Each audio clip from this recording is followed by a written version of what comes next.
આવે આવે જો રસ્તા આવે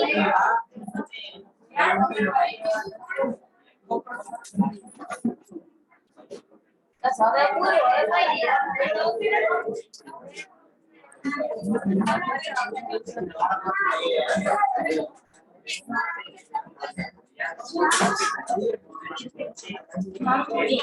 જેવું કલાક આપવું જોઈએ તને ખબર પડી ને તમે તારે આપવું જોઈએ કલાક આપવું જ ન હોય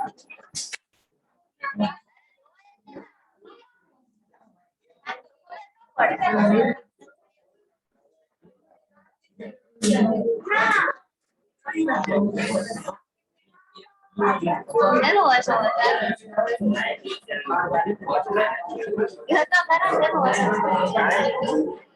કઈક જોક કર્યો હતા મગજમાં ગયો અમે હસી ગયો હવે સો જોક્સ કર્યો કેવાય એવું શું હોય અરે આગળ નીકળવાની દો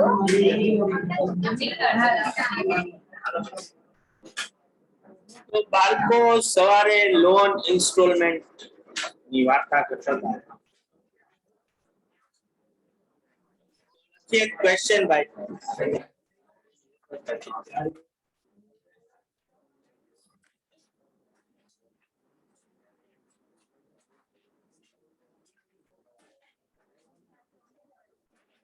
loan installment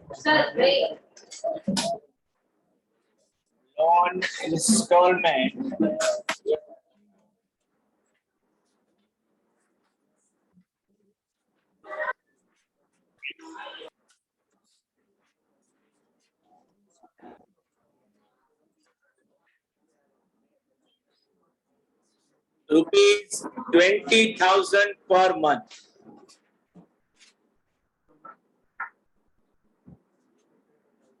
Loan installment rupees 20,000 per month. Rate of interest 12% per annum.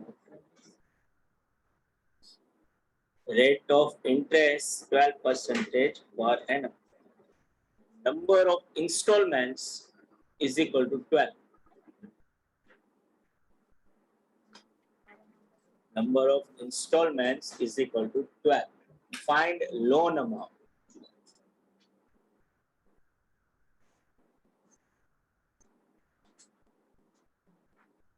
તો સવારે જે વાર્તા કરી બાળકો એ સેમ વસ્તુ ઇન્સ્ટોલમેન્ટ્સ આપ્યા છે તો લોન ઇન્સ્ટોલમેન્ટ કયો કે એન્યુટી રેગ્યુલર કયો બે વસ્તુ સેમ જ થઈ બરાબર 12% નો રેટ છે પર મંથ ઇન્સ્ટોલમેન્ટ છે એટલે ઇફેક્ટિવ રેટ થઈ જાય 1% નો 12 ડિવાઇડેડ બાય 12 કરીએ એટલે નંબર ઓફ ઇન્સ્ટોલમેન્ટ 12 છે અને લોન અમાઉન્ટ જોતવાનું આનો મતલબ શું થયો કે આપણે present value of annuity regular જોતવાનું એટલે જે ઇન્સ્ટોલમેન્ટ છે એને પીવીએએફ થી મલ્ટીપ્લાય કરીશું એટલે લોન અમાઉન્ટ મળશે ઇન્સ્ટોલમેન્ટ ઉપરથી લોન અમાઉન્ટ ગોતવાની હોય અલા લોન અમાઉન્ટ ઉપરથી ઇન્સ્ટોલમેન્ટ ગોતવાનો હોય તો પીવીએએફ થી શું કરવાનું લોન અમાઉન્ટ ને ડિવાઇડ કરવાનું તો ઓબ્વિયસલી 1% નું 12% લેખે અલા 12 વર્ષનું તમારે પ્રેઝન્ટ વેલ્યુ ફેક્ટર ગોતવું પડે 1 માંથી એને લેસ કરવું પડે ડિવાઇડ કરવું પડે 1% થી એટલે તમને પીવીએએફ મળે જેને પછી 20,000 થી મલ્ટીપ્લાય કરો એટલે તમને લોન અમાઉન્ટ મળશે જો આઈ થિંક 7.5 આવશે 12% નો રેટ ઓફ ઇન્ટરેસ્ટ છે ને મંથલી ઇન્સ્ટોલમેન્ટ છે એટલે 12 ડિવાઇડેડ બાય 12 થાય એટલે r ઇઝ ઇક્વલ ટુ 1 આવે તો 1.01 રેસ ટુ 12 એટલે 1.01 નું આપણે ટૂંકમાં પ્રેઝન્ટ વેલ્યુ ફેક્ટર ગોતવાનું છે બીજું 12મા વર્ષ તો 1 ડિવાઇડેડ બાય 1.01 અને 12 વાર ઇઝ ઇક્વલ ટુ દબાવવાનું 1 માંથી લેસ કરવાનું અને 0.01 થી ડિવાઇડ કરવાનું 11.25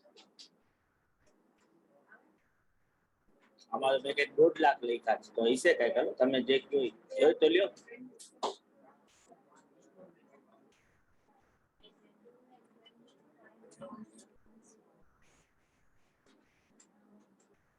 multiplied by 20,000.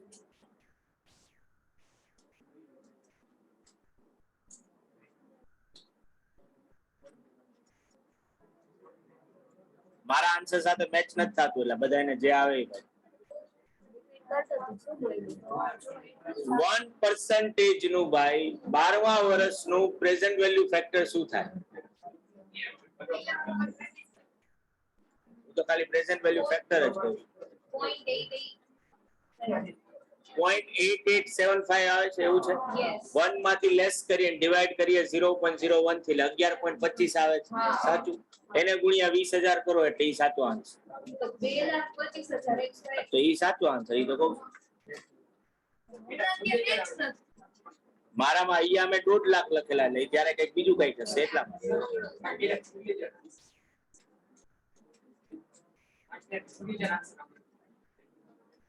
નથી સમજાય બકા 2,26,000 એટલું જ સમજાય મને. કેટલો આવે છે ભાઈ આન્સર ભાઈ? 2,25,101. આટલો આવો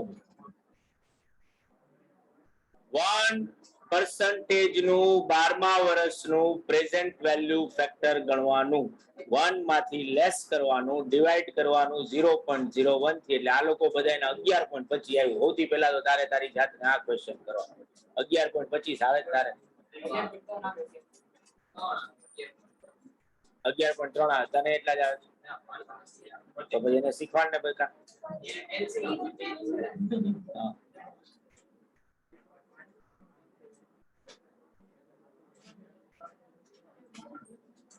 ભાઈ 2,25,000 બાળકો ઘરે બધાને 200 બરાબર છે ને? હા સર આવે છે. સર આવે છે.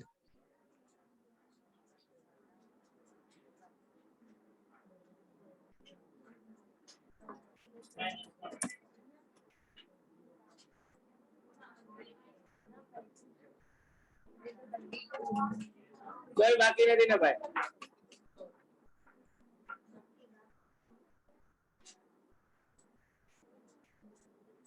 તો લખીશું ભાઈ x borrows rupees 5 lakh. X borrows rupees 5 lakh to buy a house.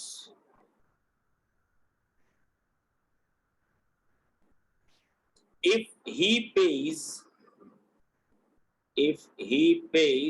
equal installments, he pays equal installments for 20 years at 10% interest,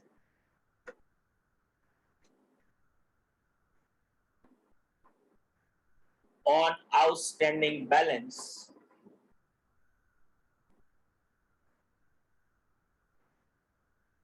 what will be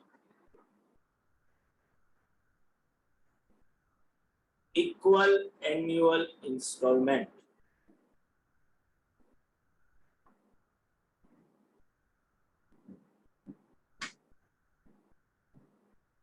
તો લોન અમાઉન્ટ કેટલાની છે ભાઈ?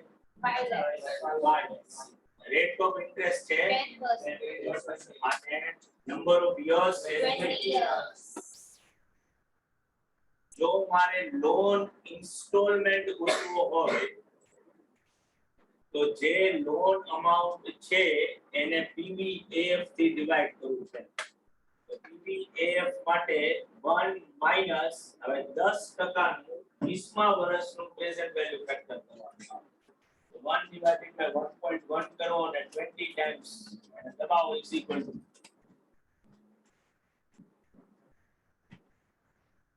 0.8195. ક્યાંથી હોય? 84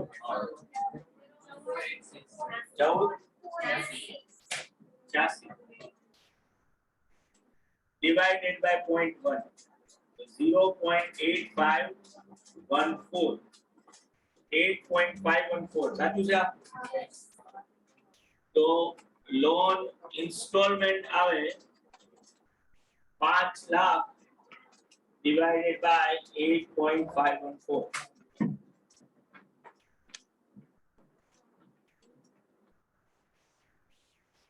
તો જો 58,730 જેવું આવશે.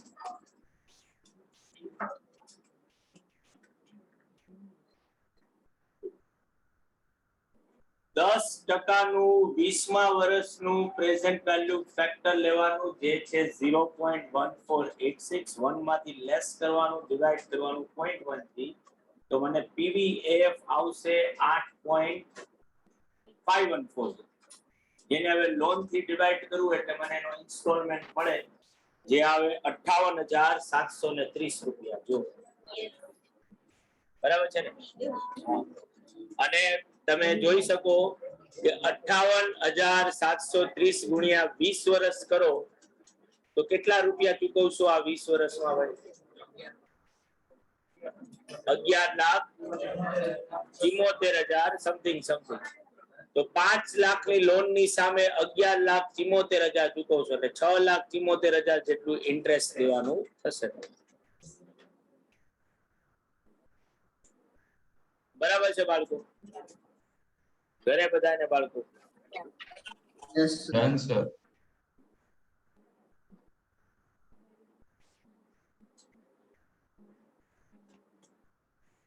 खातू जुदा में होया तेरी खातू तू ही मंजिल दिल तेरा साथी रब नु भुला बैठा तेरे घर पे मैं हो गया काफी.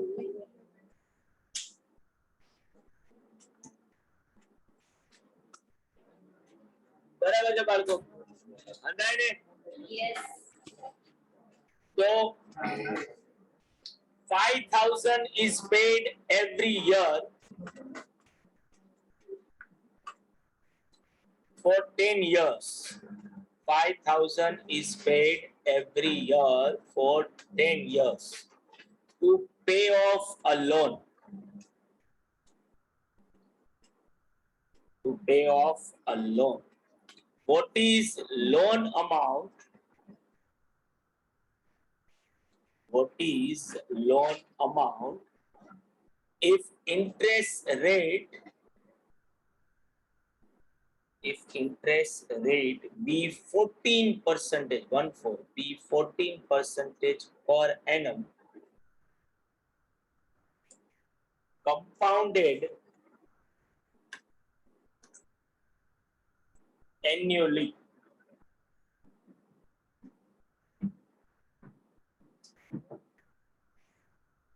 તો લોન ઇન્સ્ટોલમેન્ટ તમારી પાસે છે એટલે એન્યુટી છે તમારી પાસે 5,000.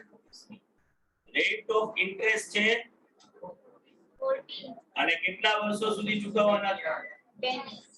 10 years, 8 years? 10 years. મારે લોન અમાઉન્ટ જોઈતી છે એટલે કે પ્રેઝન્ટ વેલ્યુ ઓફ એન્યુટી. તો સિમ્પલી આ 5,000 ને PVAF થી શું કરવું પડે? મલ્ટીપ્લાય. તો PVAF ગોતવું પડે 1 માઈનસ 14% નું 10મા વર્ષનું પ્રેઝન્ટ વેલ્યુ ફેક્ટર લેવાનું 1 ડિવાઇડેડ બાય 1.40 અને 10 વાર ઇઝ ઇક્વલ ટુ દબાવો 26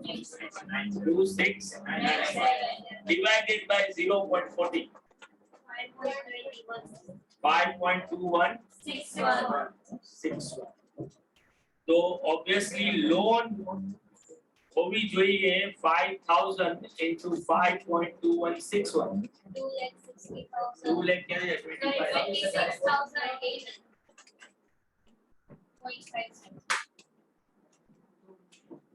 हाँ आले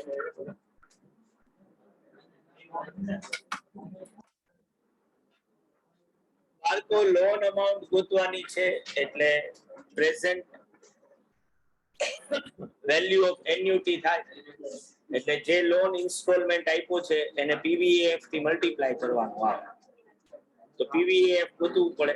જે ગોઈતું છે જોઈ લેજો ભાઈ જરાક બધાને આવે છે ને આ જ રીતે. અને પછી 5,000 ના ઇન્સ્ટોલમેન્ટ થી મલ્ટીપ્લાય કરવાનું.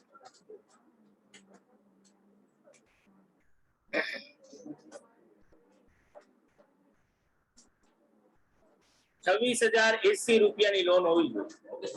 અને ફરીથી એ સેમ પ્રોસેસ પાછું હંમેશા આ બધું કરતું જ રહેવાનું મેન્ટલી કે 26,080 ની લોન ની સામે તમે 8 વર્ષમાં 40,000 રૂપીસ ચૂકવશો, કારણ કે 5,000 નો એન્યુઅલ ઇન્સ્ટોલમેન્ટ છે તો 40,000 ચૂકવશો. ધેટ મીન્સ કે 13,920 જેટલું ઇન્ટરેસ્ટ તમારે દેવાનું થશે.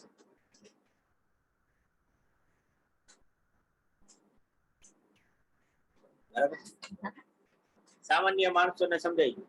બરાબર છે ને બાળકો? પાકું ને? ફરીથી એક વાત, 5,000 રૂપિયાનો ઇન્સ્ટોલમેન્ટ 8 વર્ષ સુધી ચૂકવવાનો થાય તો 40,000 રૂપિયા તમે ચૂકવો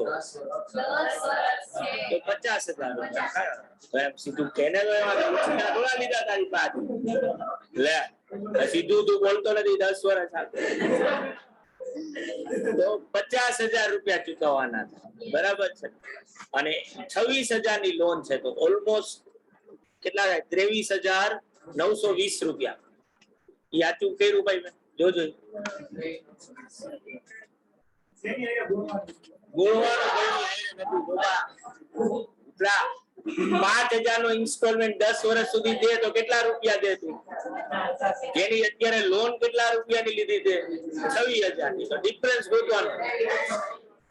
જો હવે 23,920 ભાઈ. બરાબર ને? નાના મગજ ઉપર એટલું જોર આવી જાય આપણું. તો નેક્સ્ટ કરીએ ભાઈ, why brought a TV? Why brought a TV costing 13,000 rupees? Costing 13,000 rupees by 130 by making a down payment of 3,000. By making a down payment of rupees 3,000 and agreeing to make equal annual payment for 4 years. Equal annual payment for 4 years. How much would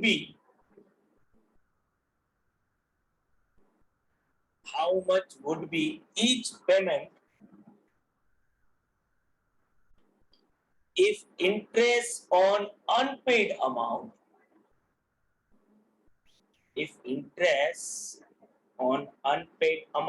be 14% compounded annually?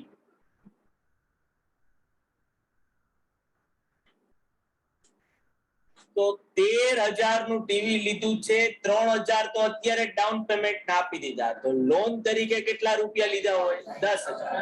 આ 10,000 ની loan 4 equal ઇન્સ્ટોલમેન્ટમાં રીપે કરવાની છે. તો installment amount ગોતવાનું. તો આ જે loan amount છે એને ડિવાઈડ કરવું પડે પીવીએફ થી. તો પીવીએફ ગોતવું પડે 14% નું 4 વર્ષ. ઈ પેલા ગોતો અને પછી 10,000 ને એનાથી ડિવાઈડ કરો, તમને 2.9137 મળવા જોઈએ. જોવો જોઈએ મળે છે?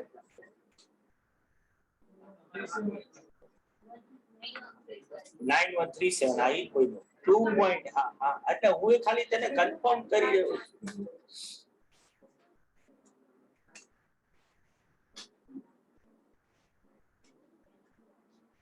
તારી કોમ્પિટિટર નો એટલે તને આમ થોડું પેલું થઈ જતું હશે ને. આ વ્યુઅર છે નહીં તો ઈ આજુબાજુમાં કઈક ને કઈક આ બાજુમાં ટોટલી છોકરી બેઠેલી એને તો કઈક તને આમ બોલું લાગતું હોય એને તો એની હારે શું કમ્પેર કરવું?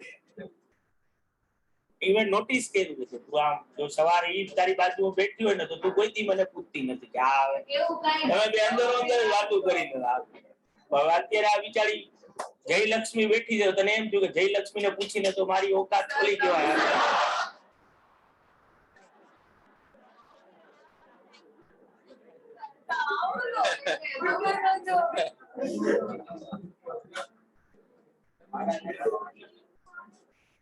2. અરે એટલે તું ભણસ વાત જ કરતી હતો.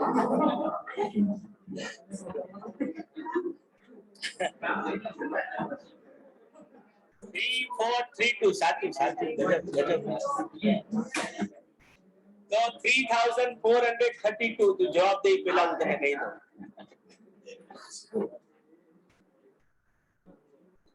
તારે હવે શું કરવાનું એક તને બીજો એક આઈડિયા આ મીટિંગ જોઈન કરીને વાવલી આરતી ને કહેવાનું કે એનો વિડિયો ચાલુ રાખે જોઈ શકે ને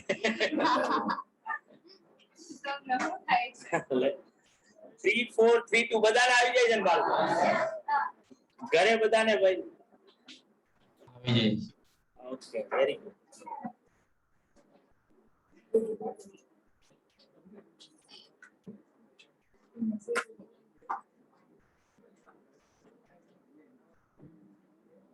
તો બાળકો પાછું એકવાર રિવાઇઝ કરી લઈએ પછી નેક્સ્ટ પોઈન્ટ તમને દેખાશે. તમે લોકો મીટિંગમાં તો નથી આવ્યા કોઈ ભલે બોલું છું મને સાંભળો પહેલા. જો એન્યુટી રેગ્યુલર હોય, એન્યુટી રેગ્યુલર કોને કહીશું તો કે જ્યાં every year every month every quarterly equal અમાઉન્ટમાં રૂપિયા મળતા હોય અથવા તો ચૂકવતા હોય આપણે, અને જેનું પહેલું પેમેન્ટ કે રિસિપ્ટ ક્યારે મળવાનું છે તો કે આજથી 1 વર્ષ પછી 1 મહિના પછી 1 ક્વાર્ટર પછી. જો મારે એની ફ્યુચર વેલ્યુ ફાઇન્ડ આઉટ કરવી હોય તો મારે શું કરવાનું તો કે જે એન્યુટી રેગ્યુલર છે બરાબર એને મારે મલ્ટીપ્લાય કરવાનું છે એના ફ્યુચર વેલ્યુ એન્યુટી ફેક્ટર.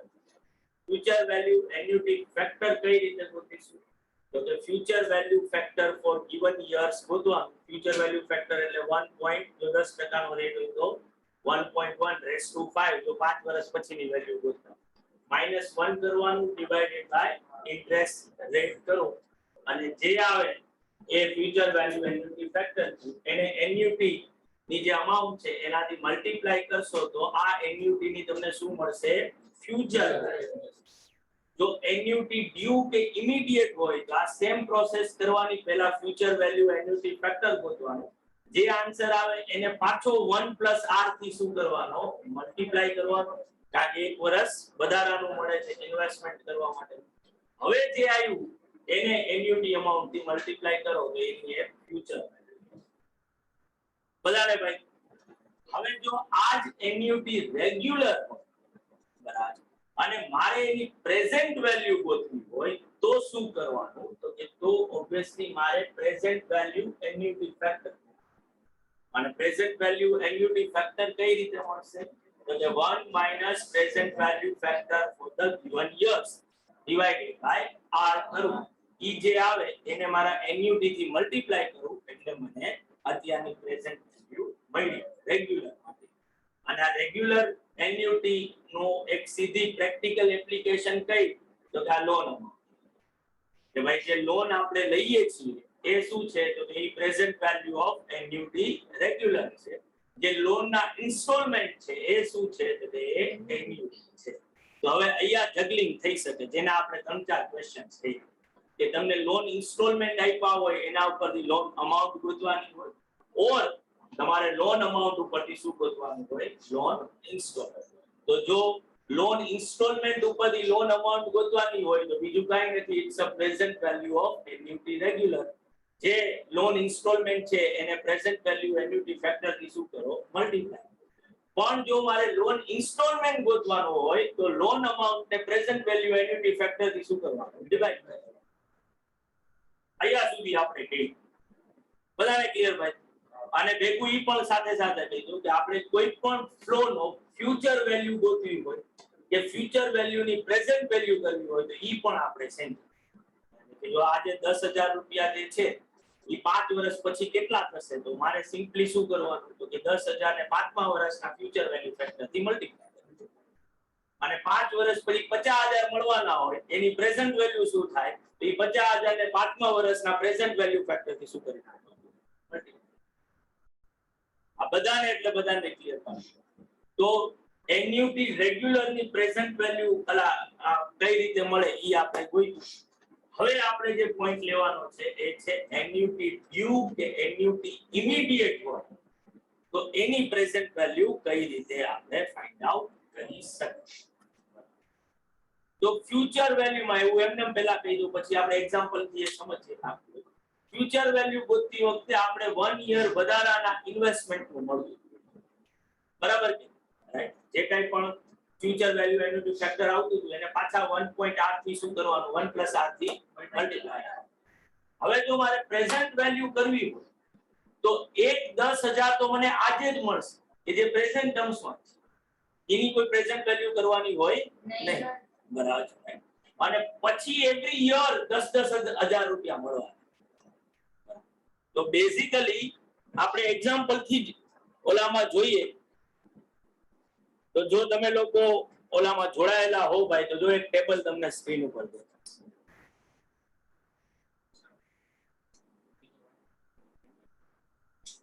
એ પાછી યાર વખત 4:45 તો થયા હમણાં 5:15 પૂરું કરવાનું. એ 5 મિનિટ એના કરતા જોઈન કરી ખાલી એક ટેબલ જ સમજાવવાનું બીજું કાંઈ નહીં. તો જો ત્યાં 10,000 રૂપિયા 3 વાર મળવા. એક આજે અને એક વર્ષ પછી. ટૂંકમાં એન્યુટી આપણું ડ્યુ અથવા એન્યુટી ઇમિડિયેટ છે. At the beginning of the year, at beginning of the period, રૂપિયા મળશે. 10,000 આજે, 10,000 બીજા વર્ષના પહેલા દિવસે અથવા તો પહેલા વર્ષના છેલ્લા દિવસે. ત્રીજા 10,000 રૂપિયા આપણા ઓબ્વિયસલી ત્રીજા વર્ષના પહેલા દિવસે અથવા તો બીજા વર્ષના છેલ્લા દિવસે. અને જો મારે એની પ્રેઝન્ટ વેલ્યુ કરવી હોય તો આપણા ફાઇનાન્શિયલ ટર્મમાં હું એને આ રીતે લખીશ કે ભાઈ યર જે છે એ 0 એટલે અત્યારનો પીરિયડ 1 અને 2. આ કેશ ફ્લો 10,000 10,000 10,000 બરાબર. અને જો આની પ્રેઝન્ટ વેલ્યુ કરવી હોય માનો કે ત્યાં 5% નો મેં રેટ કીધો છે તો પ્રેઝન્ટ વેલ્યુ ફેક્ટર 5%. તો આ તો પ્રેઝન્ટ વેલ્યુ માં જ છે તો આની પ્રેઝન્ટ વેલ્યુ 1 જ. કારણ કે આનો તો આજનો જ રૂપિયો છે તો આજના રૂપિયાનો રૂપિયો આજે જેટલો જ હોય એમાં તો કોઈ ફરક જ નથી. પણ આ એક વર્ષ પછીના તો ઓબ્વિયસલી 1 / 1.05 કરું 5% નું એક વર્ષ પછીનું પ્રેઝન્ટ વેલ્યુ ફેક્ટર શું થાય 9524 અને આ 2 વર્ષ પછી 0.9. અને હવે પ્રેઝન્ટ વેલ્યુ કરવાનું 10,000 9,524 9,070 28,574 સોરી 94 બરાબર છે. જે 10,000 રૂપિયા મને મળવાના છે એક આજે 10,000 એક વર્ષ પછી એક 2 વર્ષ પછી એની પ્રેઝન્ટ વેલ્યુ કેટલી થાય તો કે 28,574. અગેન જે આપણે ત્યાં સમજ્યા હતા એ સેમ વસ્તુ છે કે અહીંયા 10,000 કેવા છે કોમન. તો હું આ ખાલી પ્રેઝન્ટ વેલ્યુ નો સરવાળો કરી નાખું ઈ થાય 2.8594 અને આ 10,000 ને સીધા 2.8594 થી મલ્ટીપ્લાય કરી નાખું તો શું મળી જાય પ્રેઝન્ટ વેલ્યુ. બરાબર કે એટલે સેમ ક્વેશ્ચન જે અત્યાર સુધી જેટલી થિયરી કરી અને ત્યાં આપણે કહી હોય કે શું હું આ 2.8594 સીધા ગોતી શકું છું. જો ગોતી શકતો હોવ તો મારે કોઈ આવું ટેબલ બનાવવાની કે કોઈ જરૂર જ નથી. હું સીધા 10,000 ને 2.8594 ગોતી લઉં અને એનાથી શું કરી નાખું મલ્ટીપ્લાય કરી. સાચું છે ભાઈ બધાને? હવે જો મારે આ ગોતવા હોય તો કઈ રીતે તો કે 3 વર્ષની જો એન્યુટી રેગ્યુલર હોય બરાબર તો પ્રેઝન્ટ વેલ્યુ એન્યુટી ફેક્ટર તમારું શું આવે 5% ના રેગ્યુલર હોય રેગ્યુલર 2.72. આ કઈ રીતે ગોઈતું પ્રકાશ છે તો કે 1 / 1.05 કે 3 વાર ઇઝ ઇક્વલ ટુ દબાવ્યું, બરાબર. ત્રીજા વર્ષનું જે ફેક્ટર આવ્યું 1 માંથી લેસ કર્યું, ડિવાઈડ કર્યું 0.05. હવે તો તમને બધાને ખબર પડતી હોવી જોઈએ કે પ્રેઝન્ટ વેલ્યુ એન્યુટી ફેક્ટર મળે છે, બરાબર છે, 2.7225. બરાબર છે, રાઈટ. હવે અહીંયા આપણે જો જોઈએ તો અહીંયા એક ફ્લો જે છે કેવો મળી જાય છે, 1 વર્ષ વહેલો. જ્યારે હું એન્યુટી ડ્યુ કે એન્યુટી ઇમિડિયેટ ની વાત કરું છું તો પ્રેઝન્ટ વેલ્યુ ફેક્ટર તરીકે આમ 3 ફ્લો છે, પણ તમે પ્રેઝન્ટ વેલ્યુ જોવા જશો તો ખાલી 2 વર્ષ રાખી છે ને. તો હવે કરવાનું શું, તો કે તમે જે રીતે પ્રેઝન્ટ વેલ્યુ એન્યુટી ફેક્ટર ગોતતા હતા એન્યુટી રેગ્યુલરમાં, એ જ રીતે ગોતવાના, પણ 1 વર્ષ ઓછું. એટલે જો 3 વર્ષનો ફ્લો હોય તો તમારે પ્રેઝન્ટ વેલ્યુ એન્યુટી ફેક્ટર કેટલા વર્ષનું ગોતવાનું? 2 વર્ષ. તો 1.1 ડિવાઇડેડ બાય 1.05 કરો અને એના સેકન્ડ યર નું પ્રેઝન્ટ વેલ્યુ ફેક્ટર કરો તો ઈ આવે 9070. 1 માંથી એને લેસ કરો, બરાબર, અને ડિવાઈડ કરો 0.05 થી, તો કેટલું આવ્યું? 1.8594. બરાબર છે ભાઈ. હવે જે 1 વર્ષ ઓછું કર્યું હતું ને ઈ 1 યર આમાં એડ કરી દો, બરાબર. આ 1 ને એડ કરવાનો એ તમારા આન્સર, એટલે 2.8594. પાછું ફરી, જો તમે એન્યુટી ડ્યુ કે એન્યુટી ઇમિડિયેટ ની પ્રેઝન્ટ વેલ્યુ ગોતવા માંગતા હો તો શું કરવાનું, તો કે જેટલા વર્ષની એન્યુટી હોય આપણે એમાંથી 1 વર્ષ ઓછું કરી અને પ્રેઝન્ટ વેલ્યુ એન્યુટી ફેક્ટર ગોતવાનું. જો 5 વર્ષની એન્યુટી હોય તો પીવીએએફ કેટલા વર્ષનું ગોતશો? 4. ઈ જે આન્સર આવે ને એમાં 1 શું કરી દેવાનો? એડ. એટલે મને પીવીએએફ મળી. બરાબર. 8 વર્ષની એન્યુટી હોય તો પીવીએએફ કેટલા વર્ષનું ગોતશો? 7 વર્ષનું, અને જે આન્સર આવે એમાં 1 એડ કરી. એટલે જો અહીંયા મેં ઘરના સ્ટેપ્સ બનાવ્યા છે, જે લોકો જોડાયેલા છે ભાઈ, present value of annuity due or annuity immediate. Step 1, compute present value of annuity as if it were annuity regular, 1 period short, બરાબર, અને add initial payment or receipt to step 1 value, બરાબર. તો obviously હજી આને થોડુંક modified કરીને કરીએ તો હાલ, જેના નીચે મેં પછી પાછું લખ્યું કે find out PVAF for 1 period short, that is for 5 years find PVAF for 4 years. PVAF કઈ રીતે ગોતશો એનું ઇક્વેશન મેં આપ્યું કે 1 minus PVAF ગોતવાનું, પણ n minus 1 period નું ગોતવાનું, divided by I કરવાનું. Now add 1 to the PVAF, બરાબર. તમે જે ઉપર PVAF ગોત્યું એમાં +1 શું કરવાનો? એડ કરવાનો. અને હવે find out present value of annuity, તો ઈ શું થશે? તો કે annuity into PVAF. બરાબર છે બાળકો? તો ટાઇટલ આપો જોઈએ, ઉપર લખ્યું છે present value of annuity due or annuity immediate, અને આ જે સ્ટેપ્સ મેં લખ્યા છે ઈ કોપી પેસ્ટ કરી નાખો.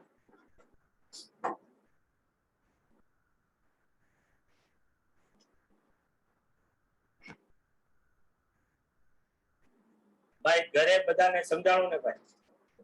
સર આપણે એફવીએફ આવે એને પાછું આર વડે ગુણ નાખીએ તો આવી જાય ને?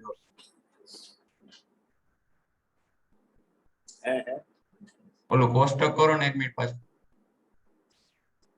પેલા લખી તો લે પછી કરું બગા. વળી પાછા અમુક લોકો લખતા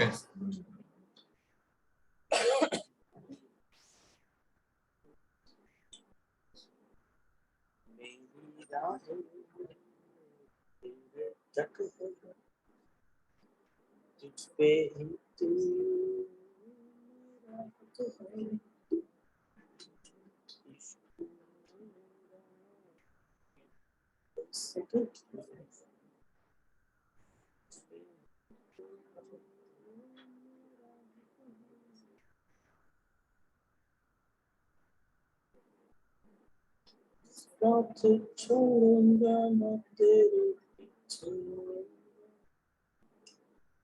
छीनूंगा मैं।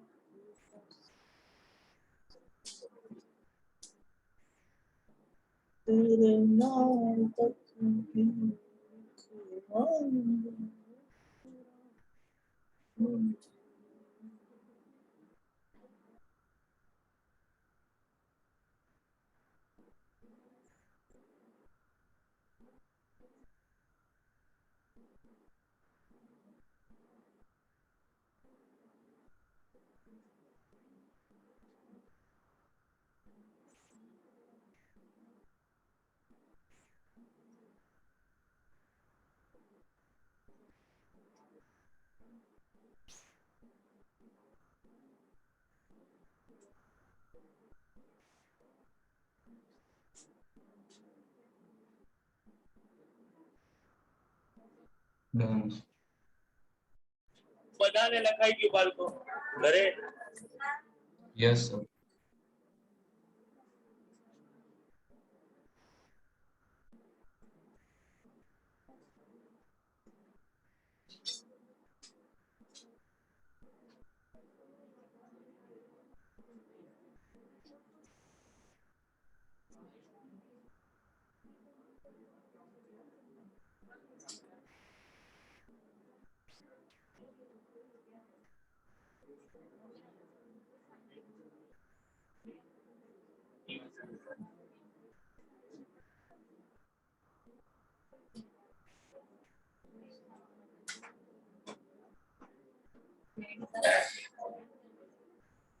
થઈ ગયું ને ભાઈ?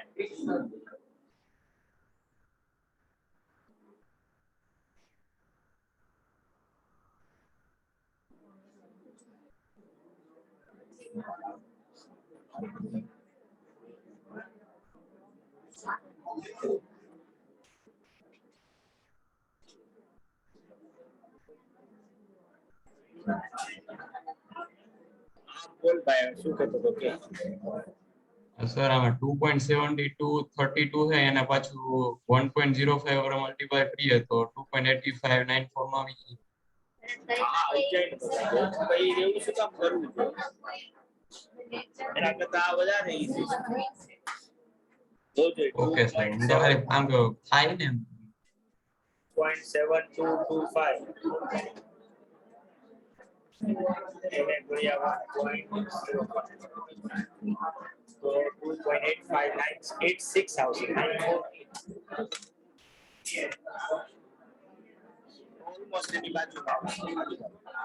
યસ સર સમજી. તો બાળકો find present value of annuity. Find present value of annuity of rupees 10,000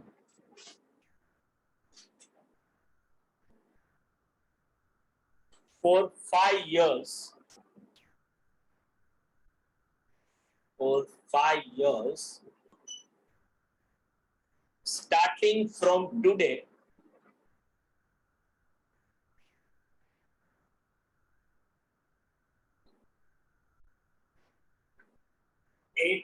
eight percentage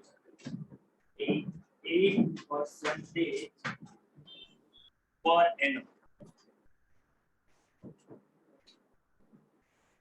तो पहला तो PVAF for 4 years ગોતવા. કારણ કે 5 વર્ષની એન્યુટી છે ને ભાઈ? Yes. તો 1 માઈનસ કેટલા ટકાનો રેટ છે ભાઈ? 8%. તો ચોથા વર્ષનું પ્રેઝન્ટ વેલ્યુ ફેક્ટર શું થાય? તો કે 1 ડિવાઇડેડ બાય 1.08 4 વાર ઇઝ ઇક્વલ ટુ દબાવો 0.7350 divided by 0.08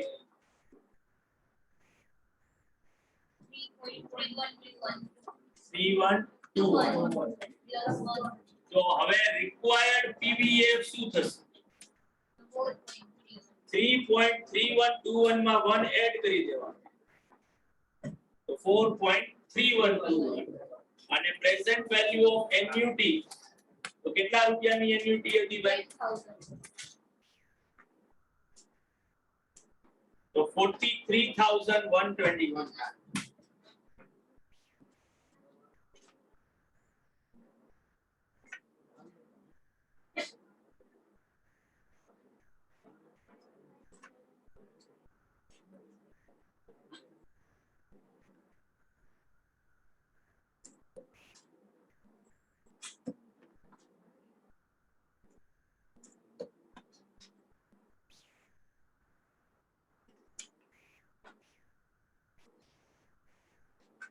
બરાબર છે ને બાળકો? ઘરે બધાને Yes, sir. Yes, sir.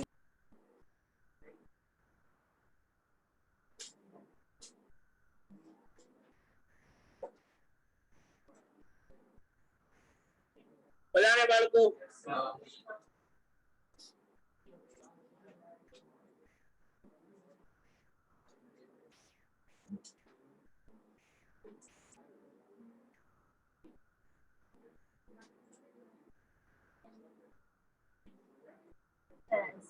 Zero point 7350 હવે ચોથા વર્ષનું 8% નું પ્રેઝન્ટ વેલ્યુ ફેક્ટર કરો. 1 ડિવાઇડેડ બાય 1.08 કરો.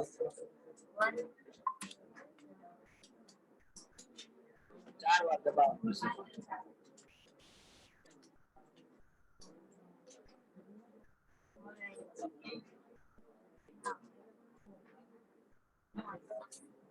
ચાર વાર ઇઝ ઇક્વલ ટુ દબાવવાનું. તું શું દબાવવાનું છે? મારે ઇઝ ઇક્વલ ટુ તો તારે કેલ્ક્યુલેટર ચેન્જ કરવું પડે, બાકી ન મળે.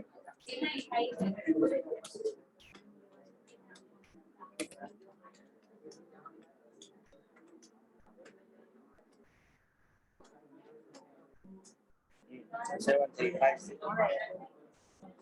એમાંથી લેસ કરાવે. પછી ઓલું સાદું આવું લઈ લે, નીચે તો ન મળે.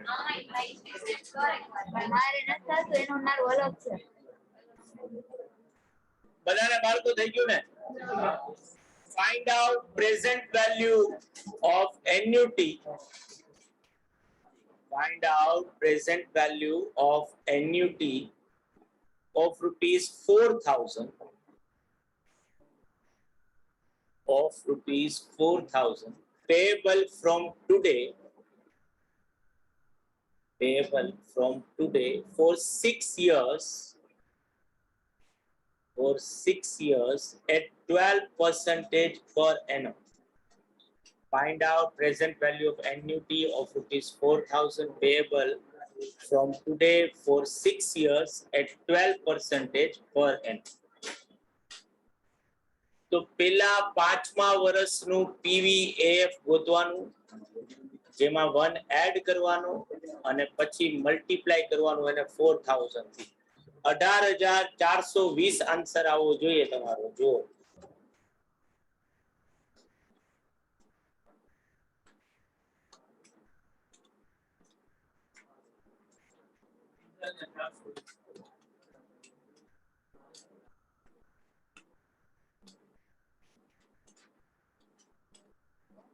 પાંચમા વર્ષ સુધી જાઓ. હા, હવે એને 1 માંથી લેસ કરો, 12 થી ડિવાઈડ કરો.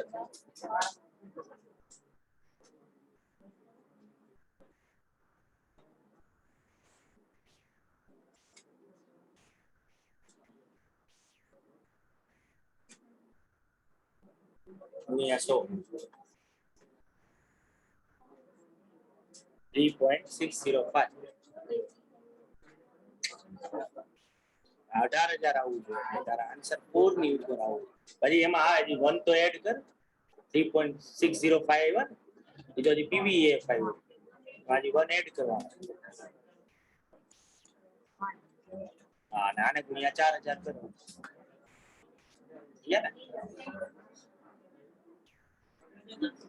ભાઈ 3.605 આવશે PVAF. એમાં 1 એડ કરશો એટલે 4.605. એને ઇન્ટુ 4,000 એટલે 18,420. બરાબર છે? ઘરે બધાને બાળકો yes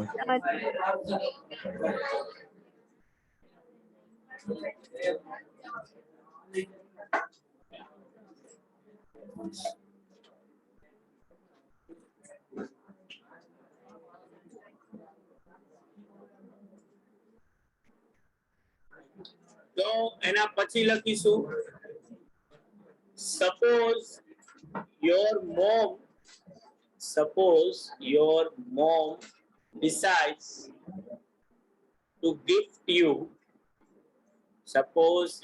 mom decides to gift you rupees 10,000 every year starting from today, starting from today for next 5 years.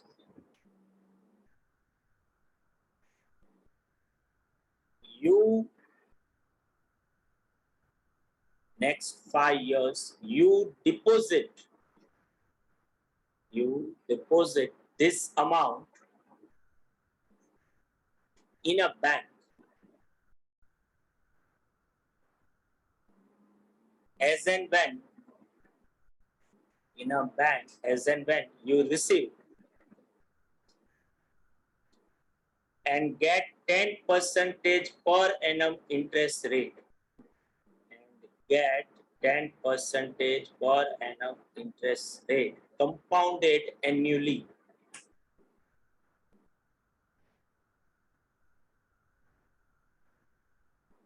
What is present value of this annuity compounded annually? What is present value of this annuity? તો 5 વર્ષ છે તો પહેલા તો 4 વર્ષનું પીવીએફ ગોતો, જે આવશે જો 3.1699 3.1699 આવશે.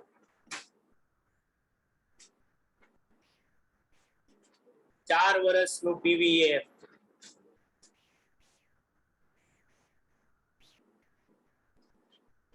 आज 3.169 એમાં 1 એડ કરો એટલે 4.1699 થયું, અને હવે 10,000 થી એને મલ્ટીપ્લાય કરી નાખો.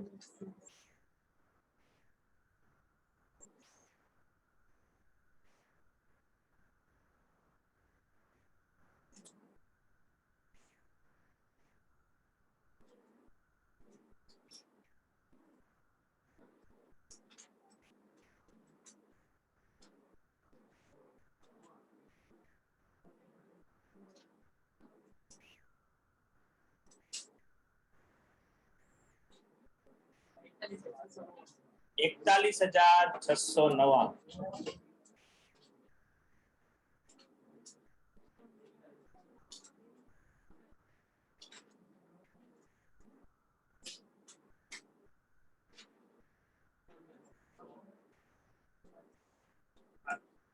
₹41,699 આવ્યું ભાઈ.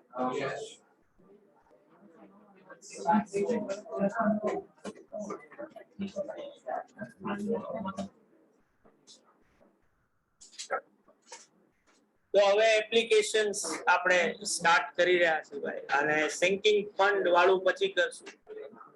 પેલા જે લોકો જો જોઈન્ટ થયેલા છે એ લોકો જરાક જો ભાઈ, લીઝિંગ લખેલું હશે જો. પેલા હું તમને બહુ સિમ્પલ લેંગ્વેજમાં સમજાવી દઉં, પછી બધી વાર્તાઓ સમજીશું અમે. તો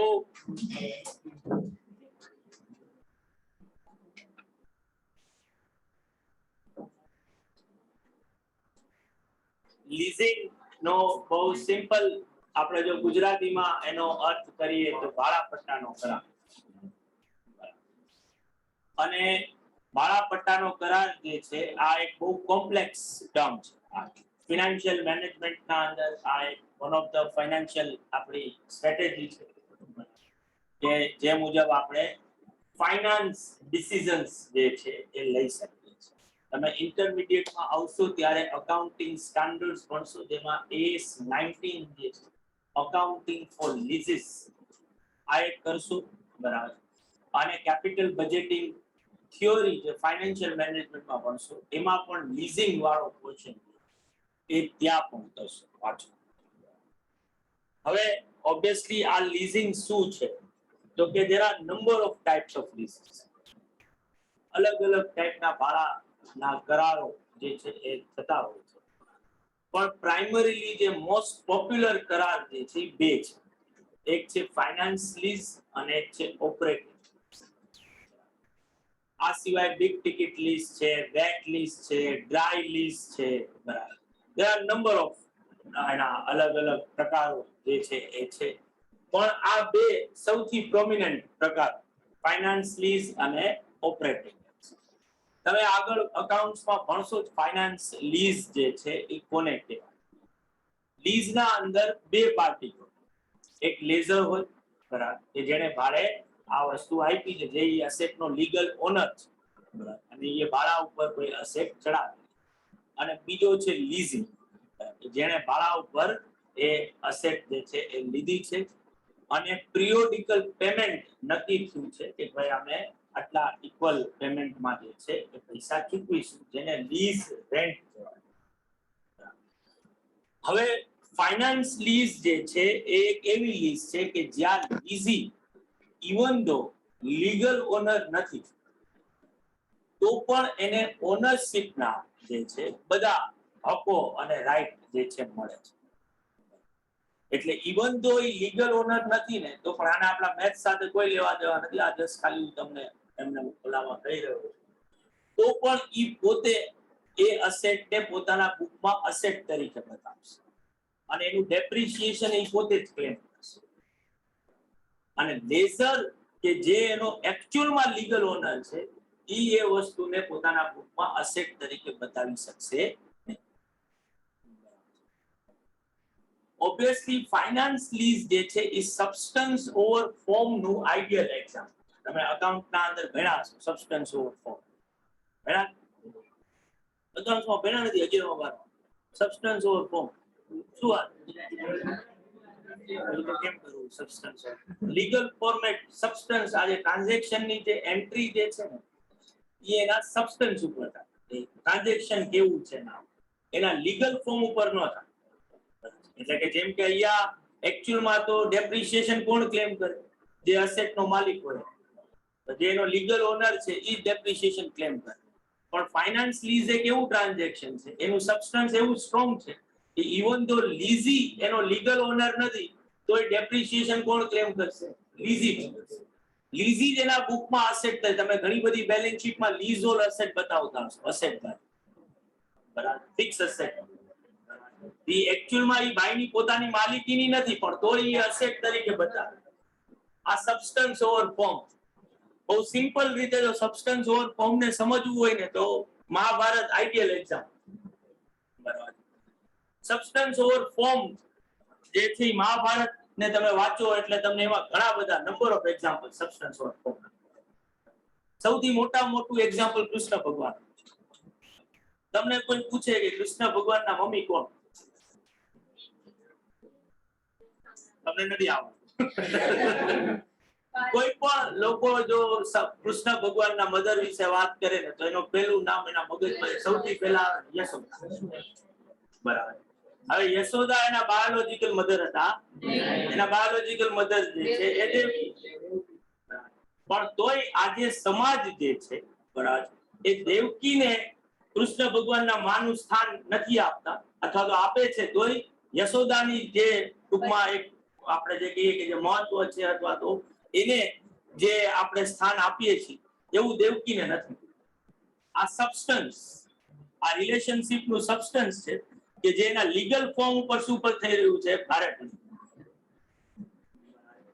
કે ભાઈ જે એના એક્ચ્યુઅલમાં મધર છે એને જે માન સન્માન મળવું જોઈએ, જે કૃષ્ણની જે ઓળખાણ જે થવી જોઈએ જેની સાથે, એ એની સાથે નથી થતી. બીજું સબસ્ટન્સ ઓવર ફોર્મ નું એક્ઝામ્પલ એ કૃષ્ણ ભગવાન સાથે જોડાય કે કૃષ્ણ ભગવાન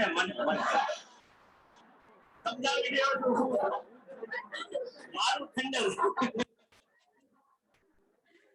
કે આજે જ્યારે કૃષ્ણ ભગવાનના આપણે લવ લાઈફ ની વાત કરીએ, બરાબર, તો ઓબ્વિયસલી એના લીગલી વેટેડ વાઇફ કોણ?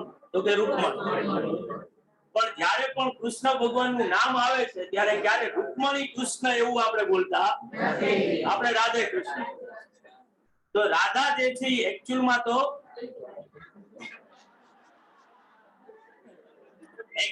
તો કૃષ્ણના વાઇફ હતા.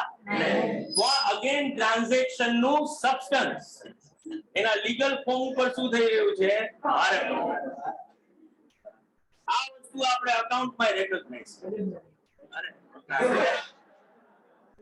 હોશિયાર તો હું ગજબ પાડી દે. તો ઓબ્વિયસલી જ્યારે પણ અકાઉન્ટ્સમાં આપણે કોઈ પણ ટ્રાન્ઝેક્શન જોઈએ છીએ ને તો એની એન્ટ્રી કરવા માટે એનું લીગલ ફોર્મ શું છે એ રિલેવન્ટ નથી. એ ટ્રાન્ઝેક્શન નું સબસ્ટન્સ શું છે એના બેસિસ ઉપર જ એની એન્ટ્રી થાય. લીગલ ફોર્મેટ ઉપર ક્યારે એન્ટ્રી થાય? આ કન્સેપ્ટને સબસ્ટન્સ ઓવર ફોર્મ અને ફાઇનાન્સ લીઝ જે છે એ સબસ્ટન્સ ઓવર ફોર્મ નું શું છે આઈડિયલ કે ત્યાં લીગલ ઓનર જે છે એ એક્ચ્યુઅલમાં લેઝર છે પણ અકાઉન્ટિંગ લેઝરના બુકમાં નથી થતું. અકાઉન્ટિંગ કોના બુકમાં થાય છે? લીઝિંગ. હવે આ છે શું આપણી અકાઉન્ટ્સ વાળું તો તમે 2-4 મહિના પછી જ્યારે ઇવેન્ટ બને અને તમે ઇન્ટરમીડિયેટ માં આવો ત્યારે એ દુઃખના વાદળો ત્યારે થવાના. ત્યાં AS19 અકાઉન્ટિંગ ફોર લીઝ તમે ત્યાં ભણશો. બઠા ભાઈ બતાવો પોપઅપ વિદ્યા બહુ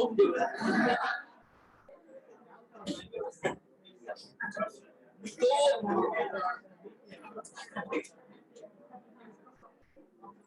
જો બાળકો ત્યાં મેં એક્ઝામ્પલ આપ્યું લીઝ ને સમજવા માટે કે સે ફોર એક્ઝામ્પલ તમે એક ફાર્મર છો બરાબર અને તમારે ટ્રેક્ટર જોઈએ છે બધા છો ભાઈ મીટિંગમાં એટલે હું બોલી રહ્યો છું એટલે કાંઈ આમ તો વાંધો નથી. તમે ફાર્મર છો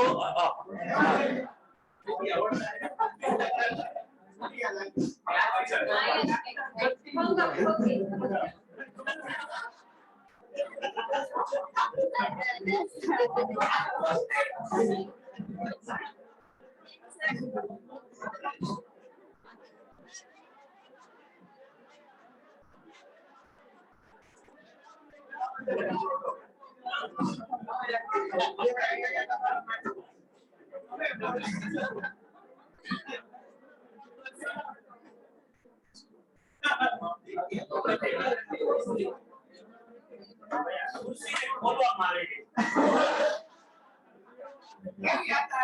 દિવાળી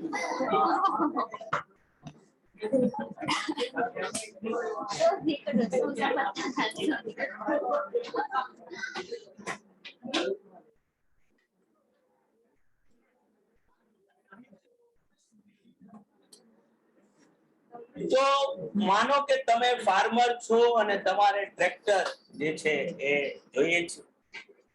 ટ્રેક્ટર 5 લાખ રૂપિયાનું આ જો ત્યાં લખ્યું છે 5 લાખ રૂપિયા અને એની યુઝફુલ લાઈફ કેટલી છે 10 વર્ષ.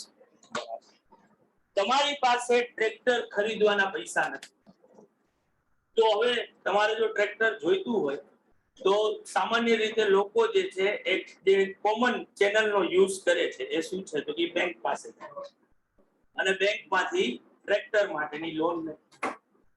હવે બેંક પાસે તમે જાઓ છો ત્યારે અલગ અલગ બેંકમાં તમે આટા માર્યા કારણ કે તમારા ક્રેડિટ વર્ધીનેસ ઉપર તમને લોન જે છે મળશે. રેટ પણ એ જ રીતે નક્કી થાય કે ભાઈ કેટલા રેટની તમને લોન જે છે આવે. તો તમને બેસ્ટ અવેલેબલ ઓપ્શન જે મળ્યો ને એ 15% લોન તમને અત્યારે 15% ના રેટ થી લોન જે છે એ મળી રહી છે જેના ઇન્સ્ટોલમેન્ટ તમારે કઈ રીતે ભરવાના છે એન્યુઅલી બરાબર. આની જગ્યાએ એક મહિન્દ્રા એન્ડ મહિન્દ્રા કંપની છે કે જે ટ્રેક્ટર મેન્યુફેક્ચરિંગ કરે છે. અશોક લેલેન્ડ પણ છે જે પણ ટ્રેક્ટર બનાવે છે. ટાટા મોટર્સ છે આ પણ જે છે એ કમર્શિયલ વ્હીકલ્સ જે છે સિરીઝ જેને કહેવાય છે એ લોકો જે છે એ બનાવે છે બરાબર. આ બધી કંપની જે છે કે જે લોકો ઓટોમોબાઈલ્સ મેન્યુફેક્ચરર છે બરાબર આ લોકો સાઈડમાં એક બીજો બિઝનેસ ચલાવે કે જેમાં મહિન્દ્રા એન્ડ મહિન્દ્રા કંપની જે છે ને એ આપણે જો આજે આનું થોડું ભેગું યાદ બીજી 2 લાઈન પહેલા ડિસ્કસ કરી લઈએ પછી મહિન્દ્રા એન્ડ મહિન્દ્રા પર આવી કે જો 5 લાખની તમે લોન લ્યો 10 વર્ષ માટેની 15% ના રેટ થી તો તમને હપ્તો કેટલો ભરવાનો આવશે 99,615. હમણાં જે આપણે શીખાય કે ભાઈ લોન જે છે એ શું છે તો કે present value of annuity regular છે. મારે લોન ઇન્સ્ટોલમેન્ટ ગોતવો છે તો 5 લાખ ને PVAF થી શું કરવું પડે ડિવાઈડ કરવું.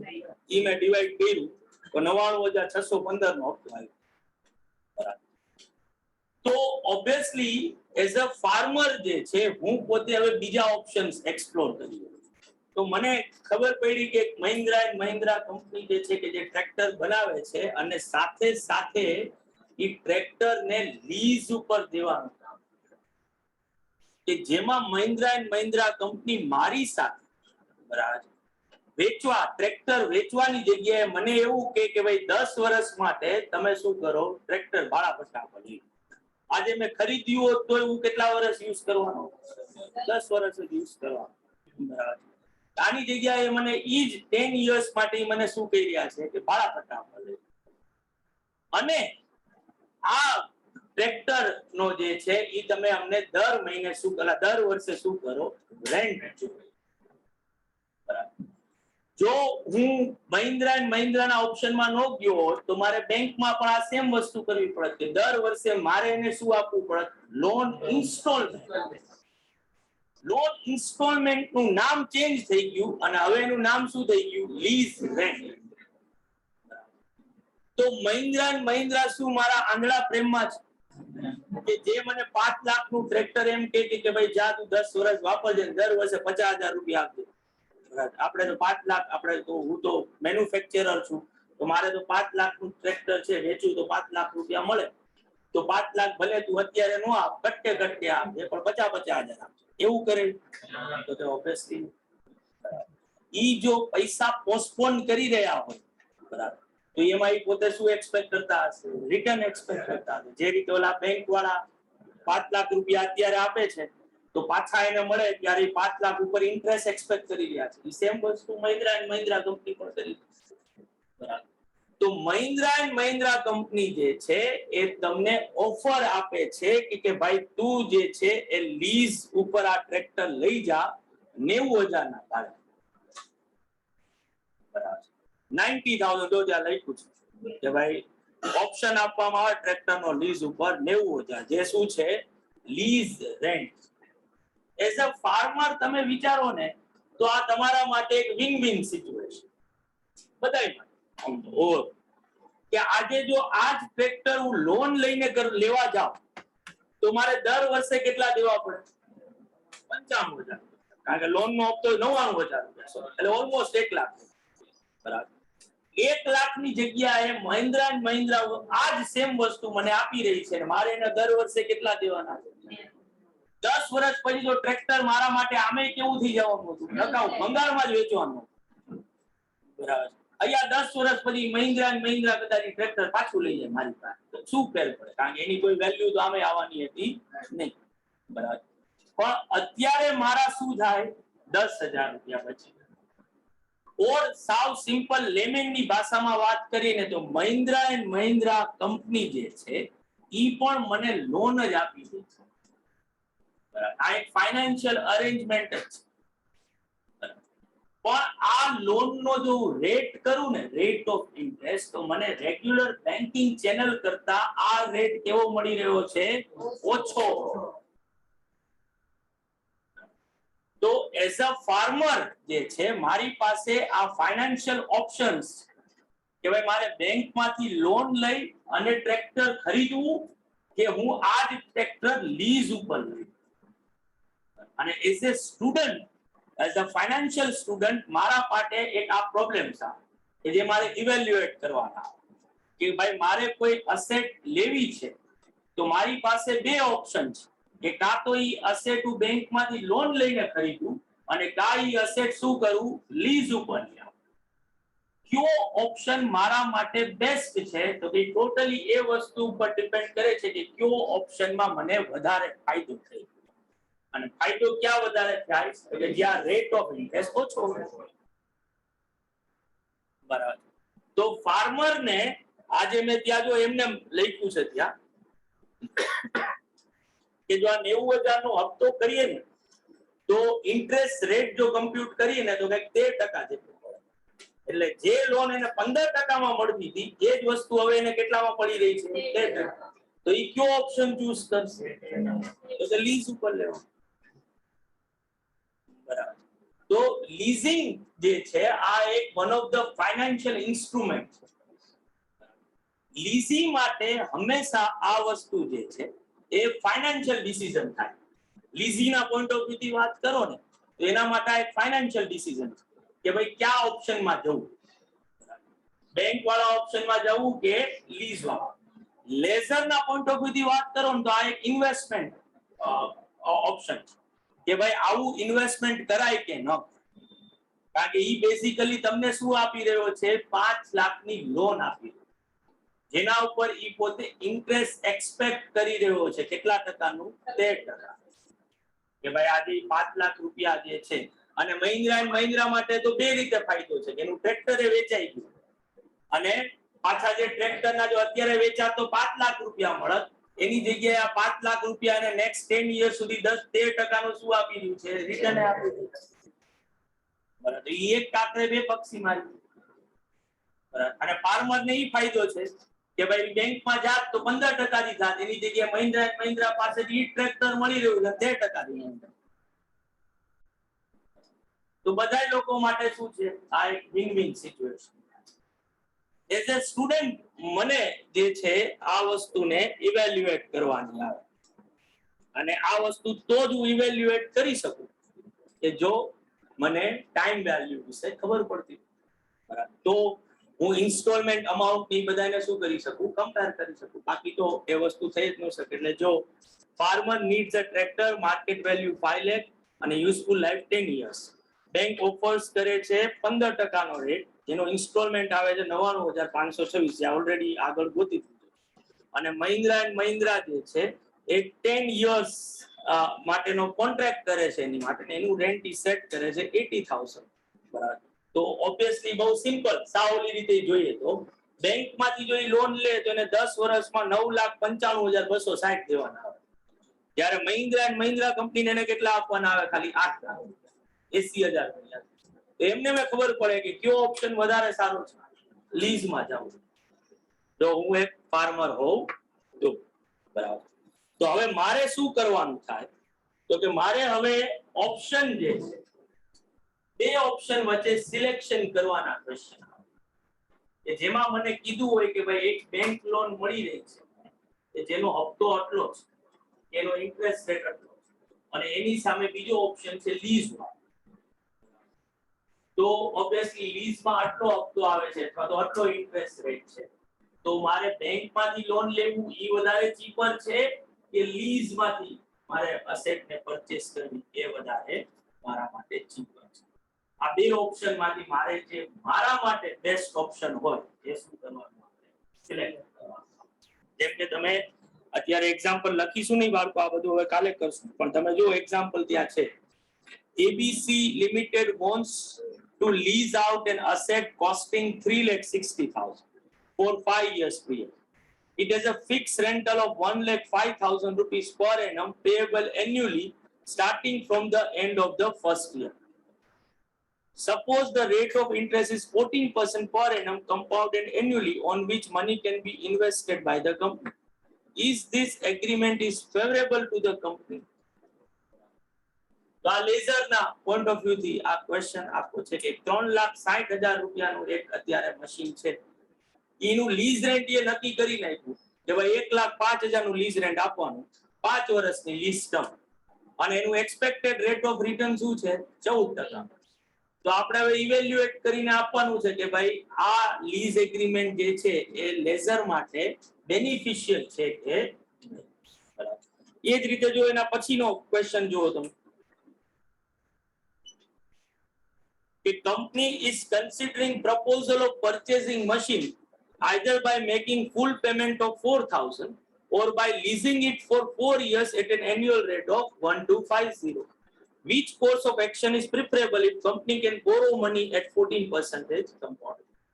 કા તો અત્યારે 4,000 રૂપિયા આપી અને મશીન પરચેસ કરી લે, ઓર ઈ જ મશીન 1,250 ના લીઝ રેન્ટ ઉપર 4 વર્ષ માટે લે, 14% નો રેટ ઓફ ઇન્ટરેસ્ટ. તો આ બે માંથી કયો ઓપ્શન વધારે પ્રિફરેબલ છે એ આપણે ઇવેલ્યુએટ કરીને દેવાનું.